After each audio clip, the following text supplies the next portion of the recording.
What up, folks? Welcome back to ULTRAZILLA Toys, and today I have a review of the Diamond Select Toys Pacific Rim Uprising November Ajax.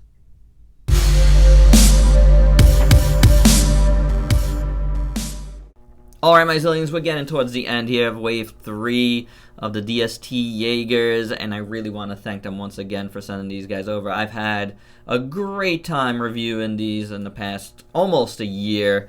A lot of fun, a lot of different things to choose from, and I gotta say this Wave 3 has been the most exciting for me because we've gotten Jaegers we haven't seen before, including this November Ajax here. I keep wanting to say November Rain. So don't you cry now, baby. But this is the Jaeger that chases around Amara and her homemade Jaeger scrapper. And it's pretty cool. It has like a sound system. Well, not in the toy, but you know, in the movie. And then is possibly in the Jaeger hangar when the Kaiju drones come and wreak havoc. But not 100% sure about that at the time of this recording. But is this a cool representation of the toy? Since there's none, yes. I'm really happy to have this. But let's take it off the turntable here and get a closer look. As you can see, November Ajax continues that more uprising-ish design element where the Jaegers just kind of look like football players, you know, the shoulder pads, the proportions. That's what I get from a lot of these in this movie. And this one has that as well. But it's got a little bit of different things here. I really like the head sculpt. That's more of a first movie type head sculpt in my opinion.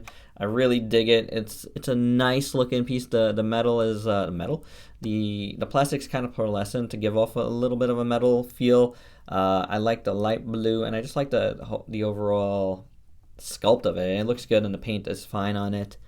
Pretty cool there. Inside here, you see some nice design work in there. That looks good. The shoulder pads here look good with these kind of fins on top. I do dig that. See if it looks better like that. Yeah, pretty cool there. I dig that with the blue and the black little highlights. You get some wear on there, which is nice. Some weathering. Very nicely done.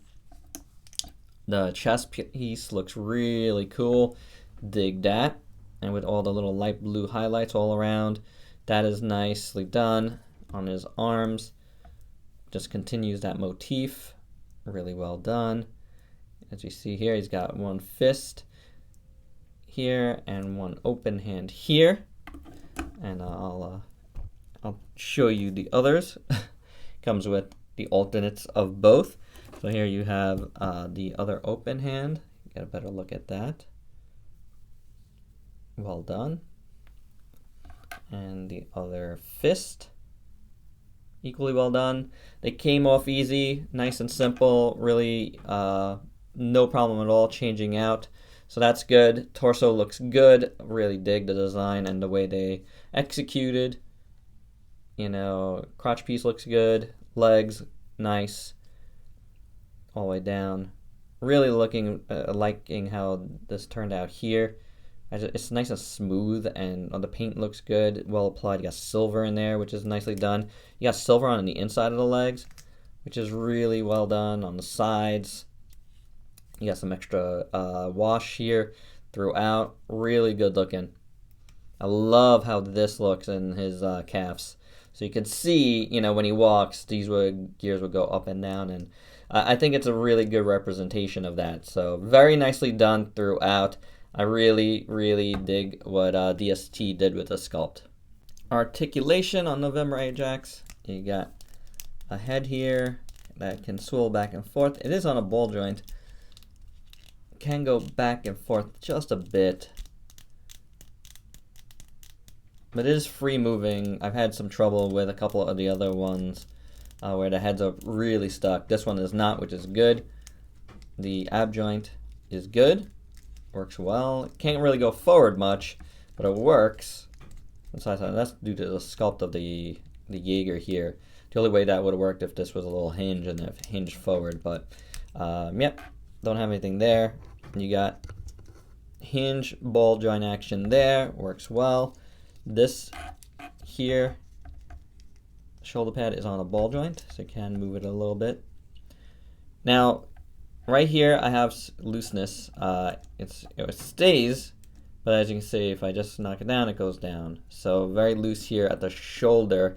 It will allow you to pose it if you know, it's not the fist there bother me.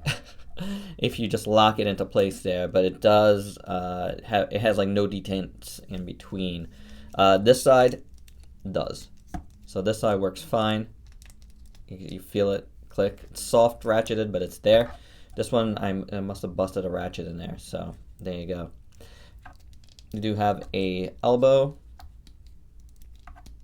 joint there, and a hinge at the wrist, swivel there. At the legs, splits that much, don't break it. Kicks that much, goes back. Pretty good, actually. And you do get a little bit of rotation in here. You got a jointed knee there. I think it's a single joint. Yep. There.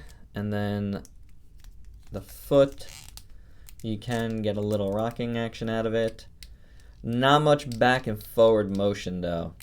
So side to side you are getting it, which will allow you to pose them, you know. Little looseness in this leg, not so much in this leg, but it's not bad. That one's not bad at all. The only problem I really have is this shoulder. That's to me is the only glaring part. Otherwise, I think he's pretty good. All right, let's do some size comparisons, and here he is with his wave mates. Valor Omega and the Kaiju Drone, which we will be looking at in a premiere, so stay tuned for that coming up soon. Here he is with a couple of NECA figures from Pacific Rim. We got Knife Head and the Ultimate Gypsy Avenger. So you can see this guy scales pretty well with them. Here he is with a couple of Tamashi Kaiju with Gudon and Gamera 3, Gridman and Ultraman X, and a Voyager and Deluxe Class Transformer. Final thoughts, I think DST did a good job here. This is a really nice Jaeger. Besides my loose shoulder here, I don't really have a problem with it. The sculpt is great, the paint looks really good, and I'm super happy to have this guy in my collection. You know, like, he has a part in the movie that's pretty prominent in the beginning, and that's cool that we were able to get one of these done and out there for us to have in our collections. Yeah, this is definitely a good buy, especially for the price point. You can get it at like $22 or so. I think BBTS has it for around that price. Maybe it's 24. I'm not 100% sure, but it's pretty low and it's well worth the price tag. So there you go. Thank you once again to DST for sending this over. Be on the lookout for my Kaiju Drone review and premiere. We will send these DST Jaegers off with a nice premiere. Alright guys, stay tuned for that, and if you could please like, comment, subscribe, and share. Till next time. Peace out, peeps.